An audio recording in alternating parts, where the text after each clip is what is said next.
Bienaventurados son los de limpio corazón, que no buscan el tesoro terrenal, de tranquilidad y paz.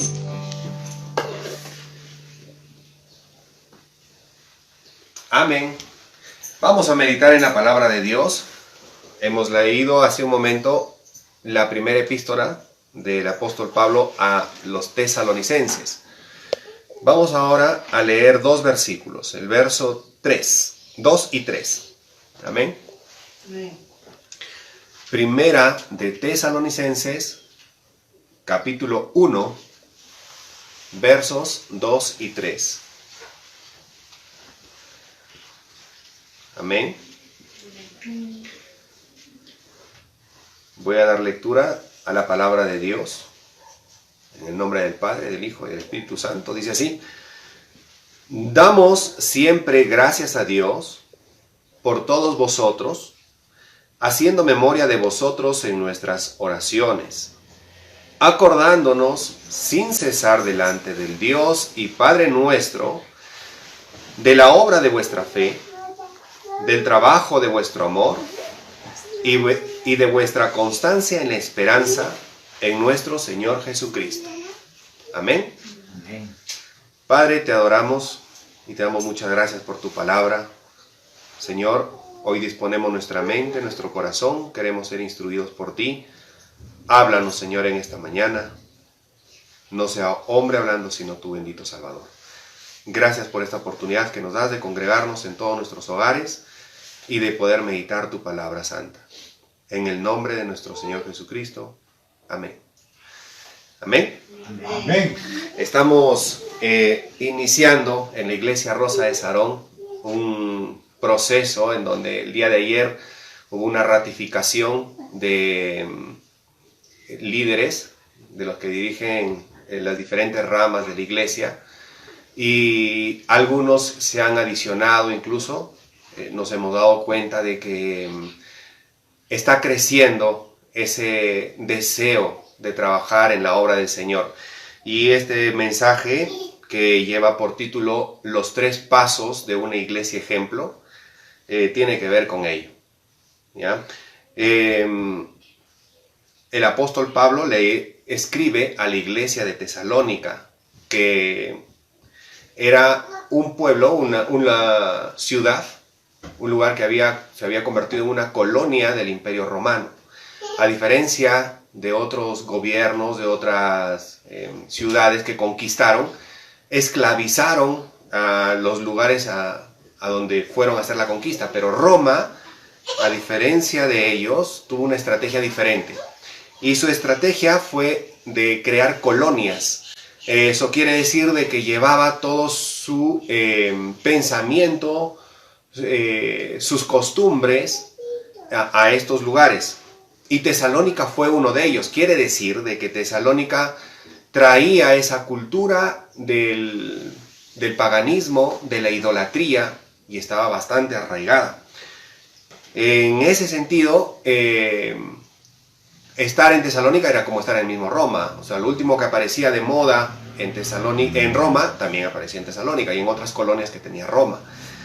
Y esto es importante para poder entender qué es lo que había pasado y cuáles son estos 3 pasos de esta iglesia ejemplo. En el verso número 7 del primer capítulo de Primera de Tesalonicenses, que acabamos de leer, dice: de tal manera que habéis sido ejemplo a todos los de Macedonia y de Acaya que han creído.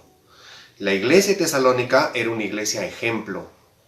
Y el apóstol Pablo no tenía que irse de iglesia en iglesia diciéndoles de que miren a Tesalónica cómo anda, sino que más bien ellos mismos hablaban acerca de esto. En el verso 8 dice: porque partiendo de vosotros ha sido divulgada la palabra del Señor, no solo en Macedonia y Acaya, sino también en todo lugar. Vuestra fe en Dios se ha extendido. De modo que nosotros no tenemos necesidad de hablar nada. Daba un testimonio solito.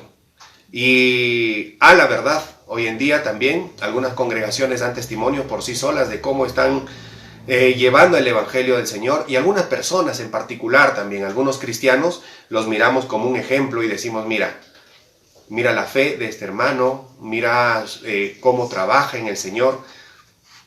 Y es importante para que nosotros podamos reflexionar en esta mañana acerca de esto. En el verso 2 nos damos cuenta que el apóstol Pablo estaba orando por muchas personas en realidad. Si nosotros hiciéramos un recuento de por quienes oraba, seguramente nos encontraríamos pues que él oraba por muchos hermanos, por muchas iglesias, por muchos grupos, y esa era su vida de mucha oración. El verso 2 dice: damos siempre gracias a Dios por todos vosotros, haciendo memoria de vosotros en nuestras oraciones. Uno de los principales elementos que la iglesia, ejemplo, tenía era de que recibía oración. Y nosotros también tenemos que orar. En el verso 3 está el fondo del mensaje. Dice: acordándonos sin cesar delante del Dios y Padre nuestro, de la obra de vuestra fe, número 1, del trabajo de vuestro amor, número 2, y de vuestra constancia en esperanza en nuestro Señor Jesucristo. Estos son los 3 pasos que había seguido esta iglesia ejemplo. ¿Cuáles son? La obra de vuestra fe, el trabajo de vuestro amor y la constancia en esperanza. En realidad, la palabra de Dios no es un misterio que no sabemos en dónde descubrir las cosas, sino que encontramos en la misma palabra de Dios la revelación de este significado. Y de hecho lo vamos a encontrar en el verso 9. ¿Qué es lo que significa la obra de vuestra fe? ¿Qué significa el trabajo de vuestro amor? ¿Y qué significa la constancia en la esperanza? El verso 9 dice así, síganme por favor con la lectura en la Biblia. Porque ellos mismos cuentan de nosotros la manera en que nos recibisteis y cómo os convertisteis de los ídolos a Dios. Esto es el símil de la obra de vuestra fe. Número 1. ¿Cómo os convertisteis de los ídolos a Dios? Número 2. Nos va a hablar acerca del trabajo de vuestro amor. Y dice, para servir al Dios vivo y verdadero. Y número 3, que es la constancia en esperanza, está en el verso 10, y dice, y esperar de los cielos a su Hijo, al cual resucitó de los muertos, a Jesús, quien nos libra de la ira venidera. Entonces, ese es el significado exacto de lo que había pasado con esta iglesia tesalónica. Recordaba el apóstol Pablo en sus oraciones acerca de la obra de vuestra fe, que es cómo se convirtieron de los ídolos a Dios. Ya lo comentamos de que esta era una colonia de Roma, del Imperio Romano, y estaba muy poseída de la idolatría. Y la idolatría es el peor pecado que podemos cometer delante de Dios. Pero tiene 2 partes esta idolatría. Uno es representar a Dios, querer representarlo con algo el cual no se puede hacer jamás, porque Dios es infinito y no se lo puede representar con nada. Más bien a Dios tenemos que buscarlo en espíritu y en verdad. Es un gran fastidio que le podríamos ocasionar a nuestro Dios, querer representarlo con algo. Pero esa es una parte. Y la otra parte de la idolatría es que normalmente las personas quieren representar a algo o tener a alguien, no solamente para adorarle, sino para recibir favores, en un egocentrismo muy alto. Por eso es que toda la vida se han creado ídolos y dioses. El dios de la lluvia, porque es el que me da la lluvia para satisfacerme a mí. El dios del sol, porque me satisface a mí. Y se crean idolatrías y se tienen algunos elementos que tienen muchas personas, a veces en la casa, con el deseo de que me va a ir bien, sea con este amuleto o con este elemento que se ha hecho de arcilla, de bronce, no sé, cada uno de acuerdo a su condición económica. Y el único deseo es una satisfacción personal. He encontrado a muchas personas, están muy agradecidas con algún santito que tienen colgado o tienen a veces en la casa, porque los cuida. Así como cuidaste a mi mamá, yo quiero que me cuides a mí. Es totalmente egocéntrico porque solamente viene para mi beneficio. Entonces yo adoro a ese ídolo para que yo esté bien. Si vemos desde ese punto de vista, hay muchas cosas que nosotros también en ese egocentrismo se cae y hay una idolatría. Meditábamos la vez pasada acerca de que tenemos que renunciar a toda impiedad.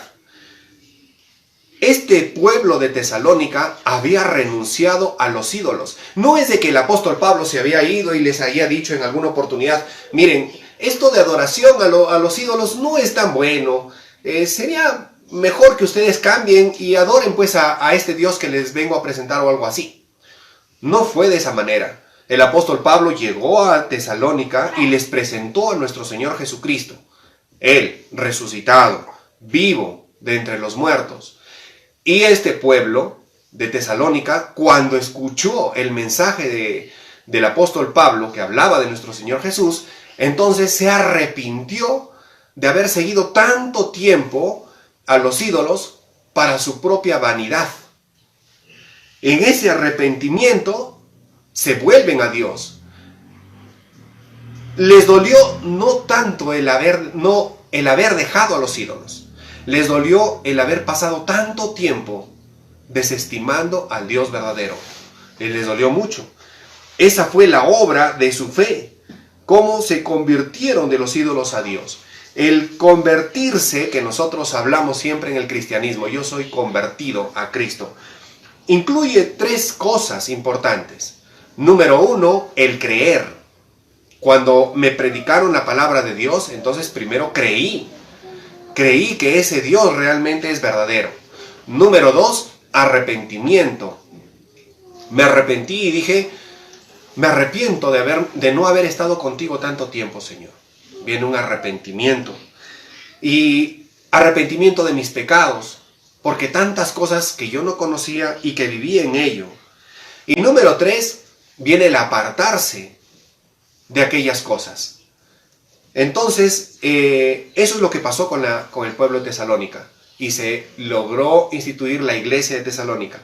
Hay algo importante aquí, que es parte de la historia y que es importante conocer. El apóstol Pablo había estado en Tesalónica solamente un mes. Y en un mes les había enseñado todas las verdades que ellos sabían. Y esta iglesia ya se había convertido en un ejemplo. Conocía verdades profundas como la segunda venida de nuestro Señor. Y ellos estaban convencidos en ello. Ellos habían cambiado, habían dejado los ídolos. Ellos servían al Señor, predicaban por todo lado la palabra de Dios. Y era una iglesia que en un poco tiempo se había desarrollado tan bien. Ahora podríamos encontrar muchas personas que tienen años en el Evangelio, pero no tienen esta vida ejemplar.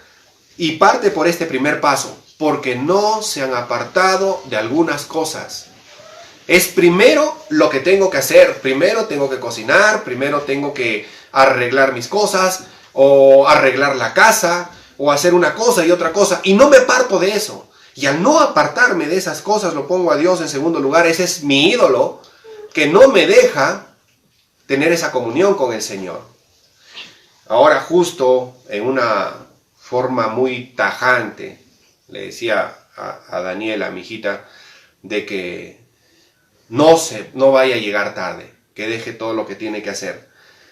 Porque hay cosas que son, que consideramos nosotros que son más importantes y no nos dejan estar en esa comunión con el Señor. Este pueblo de Tesalónica, la obra de su fe había sido apartarse. En ese sentido, se mostró la fe por sus obras. No hay una contraposición entre el apóstol Pablo y Santiago. El apóstol Pablo predicó mucho de la fe. Y Santiago, más bien, lo hizo de una manera práctica y dijo, muéstrame tu fe sin tus obras y yo te mostraré mi fe por mis obras. Por eso es un ejemplo, la iglesia tesalónica. Y el primer paso que dio fue, ¿cómo os convertisteis de los ídolos a Dios? Lo dejaste todo. Apostaste toda tu vida para Dios. Número 2. El trabajo de vuestro amor. En el verso 3 el segundo paso que hizo esta iglesia tesalónica fue el trabajo de vuestro amor. En una oportunidad encontraron a una niña pequeñita de unos 8 años, 7 años más o menos, y cargaba a su hermanito en la espalda. Y su hermanito tenía unos 3, 4 años. Entonces este hombre se acerca y le dice: niña, ¿no es muy pesado lo que estás llevando? Y la niña le dice: no, es mi hermanito. Porque el trabajo que estaba haciendo esta niña era por amor. No era una obligación, no lo sentía como una carga, sino que había amor, y era su hermanito que tenía que llevarlo en la espalda. Sabemos nosotros que físicamente podría sufrir muchas cosas esa niña, pero ella no escatimaba ello, simplemente trabajaba con amor. Si nosotros estamos siendo reelegidos en este ministerio que Dios nos ha encargado, en su tanta misericordia, primero debemos de aprender a apartarnos de aquello que nos quite esa comunión con Dios, de aquello que no nos deja servir a Dios. Así lo dice literalmente, convertirnos de aquellos ídolos invisibles que tenemos, que pensamos que son primero. Número 2, tenemos que practicar el amor. Nuestro pastor nos hacía recordar ayer que a Pedro, cuando nuestro Señor Jesús lo llamó para el ministerio, para servirlo, no le preguntó: ¿cuántos años de seminario has tenido? O ¿qué has dejado, Pedro, por mí? ¿O estás dispuesto a prometerme que vas a hacer algunas cosas para mí? No le dijo nada de eso a Pedro, sino que le hizo una sola pregunta. En Juan capítulo 22. ¿Cuál fue? Pedro, ¿me amas? Es que ese es el trabajo de amor que estaba desarrollando la iglesia de Tesalónica. Fíjense, estamos hablando primero de la fe. Se convirtieron, se apartaron y dejaron. Luego de que empezaron a trabajar en amor. En ese amor a Dios, hicieron las cosas correctas, no de acuerdo a su pensamiento. Tenemos un ejemplo claro en Hebreos capítulo 11, verso 4. Dice que por la fe, Abel presentó mejor ofrenda que Caín. ¿Qué es lo que pasó con Caín? Caín también llevó una ofrenda, como cualquiera de nosotros que quiere trabajar porque simplemente quiere trabajar, quiere hacer las cosas. La diferencia fue que Abel, por la fe, llevó una mejor ofrenda, y una ofrenda que realmente el Señor la recibió. La de Caín no la recibió, su trabajo no lo recibió. La ofrenda de Abel fue perfecta porque él decidió obedecer la palabra de Dios y amó al Señor. Entonces allí se desarrolla la fe y el amor. Podemos hacer nosotros muchas cosas, pero si no hay fe, si no nos hemos apartado, entonces podemos tener conocimiento. En Santiago dice: ¿crees en Dios? Bien haces. Los demonios también creen y tiemblan. Pero acá hay una fe que aparta del pecado al hombre. Hay una fe que hace renunciar a toda impiedad. Una forma de vida en la cual la persona se desarrolla amando a su Señor. Ese es el trabajo de vuestro amor. Todo lo que el Señor nos pide, si queremos servirle, es solamente: ¿me amas? Nada más. Si me amas, entonces vamos a poder guardar sus mandamientos, vamos a poder escuchar al Espíritu Santo, vamos a poder entender la palabra de Dios. De lo contrario, vamos a querer hacer lo que nosotros pensamos que es correcto y terminamos como Caín. Entonces, nunca nos vayamos a confundir. Ese es el ejemplo. En tercer lugar, habla acerca de la constancia en la esperanza. Entonces, la iglesia tesalónica cumplió 3 pasos por los cuales fue una iglesia ejemplo. Y eso es lo que buscamos nosotros ser. Número 1, la obra de vuestra fe. Estamos en el verso 3 de Tesalonicenses capítulo 1. La obra de vuestra fe, el trabajo de vuestro amor y la constancia en la esperanza. Ya les comentaba de que era una iglesia que solamente un mes había tenido al apóstol Pablo. Pero ya vivía una esperanza. Y esa esperanza, como realmente nuestro Señor nos ha enseñado, es una espera activa.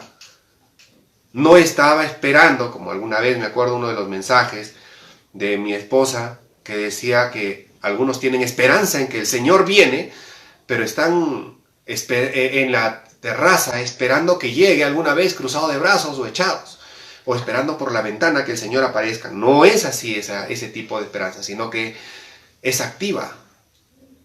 Yo podría preguntar en esta mañana, ¿cuántos realmente tienen esperanza? Definámoslo. El verso 10 dice, y esperar de los cielos a su Hijo. ¿Qué significa esperar de los cielos a su Hijo? Era una iglesia que no cesaba de predicar la palabra de Dios. Habían algunos de repente que en otro lugar se encontraban diciendo, convencidos, el Señor viene pronto, ya no habrá más tristeza, no habrá más dolor, y están esperando cruzado de brazos y nada más. Pero la iglesia tesalónica, como dice el verso 8, no cesaban de compartir a ese Dios que viene pronto, que resucitó de los muertos y que nos libra de la ira venidera. Y eran activos. Entonces nosotros podemos responder esta pregunta, ¿qué tanta esperanza tenemos comparado con lo que realmente estamos haciendo en este proceso de predicación de la palabra de Dios, llevando a otros el mensaje, compartiendo con nuestros hijos, algunos con sus nietos o con sus sobrinos, diciéndole, oye, escuche un ratito la palabra de Dios, medita un momento en Dios. Mira, hay algo que es más importante que todo en la vida, que es la palabra del Señor. Regálame unos minutos, estudiemos juntos una porción de la palabra de Dios. Porque esa persona mantiene la esperanza, está activa, trabajando por ese Señor que ya viene pronto. Se me acaba el tiempo, se me agota. Si viene el Señor y yo creo en Él, me iré con Él. En estos 3 pasos que cumplió la iglesia tesalónica. Pero el resto, y mi familia, los que no escucharon, los que no saben que tenemos un Salvador, que realmente tenemos un Salvador que nos cambia y nos transforma la vida. Entonces, ahí vamos a poder definir la respuesta a esta pregunta. ¿Tienes esperanza? Podemos saber que el Señor viene, pero se ha formado solamente como un conocimiento. El Señor viene, bueno, viene pronto, algún día vendrá, pero no hay trabajo. Es interesante saber de que el apóstol Pablo acá plantean 3 gracias divinas, que son la fe, el amor y la esperanza. En 1 Corintios capítulo 13, versículo 13, el apóstol Pablo ya lo había planteado también y había dicho que ahora permanecen la fe, la esperanza y el amor. Pero el mayor de ellos es el amor. Está tomando 3 elementos. Y porque a nuestro Señor le gusta 3, Él nos enseñó que es un Dios trino, Padre, Hijo, Espíritu Santo. En 1 Tesalonicenses capítulo 5, versículo 23 dice que el mismo Dios de paz os santifique por completo y todo vuestro ser, espíritu, alma y cuerpo. Son 3 elementos. Si nosotros queremos descubrir, porque no inventamos, no creamos, nada, nos vamos a dar cuenta que vivimos en un mundo de 3. Hay tiempo, espacio y materia. El tiempo tiene pasado, presente y futuro. La materia la encontramos en sólido, líquido y gaseoso. Y la podemos descubrir en 3 dimensiones, nada más. Es decir, la longitud, anchura y profundidad. Todo está en 3. Ahora nos está enseñando el apóstol Pablo 3 elementos principales para que nosotros dediquemos nuestra vida no solamente a estudiar y descubrir lo que dice, sino a practicar. La obra de vuestra fe, el trabajo de vuestro amor y la constancia en la esperanza. Entonces, si nosotros tenemos fe, nos apartaremos de las cosas que no le agradan a Dios, del pecado, de las cosas que lo ponen a Dios en segundo lugar. Si tenemos amor a Dios, realmente vamos a poder servirle y escuchar su voz ser dirigidos por Él. Y número 3, mantendremos vivo esa esperanza de que el Señor viene por segunda vez. Amén. Amén. Amén. Vamos a darle gracias a nuestro Dios. Los que hemos sido ratificados en este ministerio bendito que nuestro Dios nos ha encargado, nos arrepentimos en primer lugar de que hay muchas cosas que no nos han dejado tal vez servirlo al 100%, ¿no? Y hoy ponemos nuestra vida, nuestro ser en sus manos. Y para todos aquellos hermanos que están emprendiendo este camino en el Señor, entonces conocen estos 3 pasos que ahora hemos aprendido. Oremos al Señor para que Él dirija nuestras vidas. Amén. Amado Salvador, gracias te damos por tu bendita palabra y por ese ejemplo que nos diste de la iglesia de Tesalónica. Señor Jesús, esas 3 gracias benditas, las cuales debemos de practicar: fe, esperanza y amor. Ayúdanos, Señor. Queremos serte fieles. Queremos ser tu pueblo que oye tu voz y que tú oyes y ves a tus ovejas, Señor, y las cuidas y las guardas. Y nosotros, Señor, desarrollándonos en ti, creciendo en ti, para poder alcanzar el máximo provecho en este tiempo corto que nos queda hasta que tú vengas a recogernos en las nubes. Señor, podamos servirte con grande amor. Gracias, Padre. Bendice a todo tu pueblo, a todos los hogares, en el nombre de nuestro Señor Jesucristo. Amén. Amén. Amén. Amén. Vamos a seguir alabando a nuestro Dios. Amén. Hermano David Alcalde en esta parte. Estamos de fiesta con Jesús, al cielo queremos.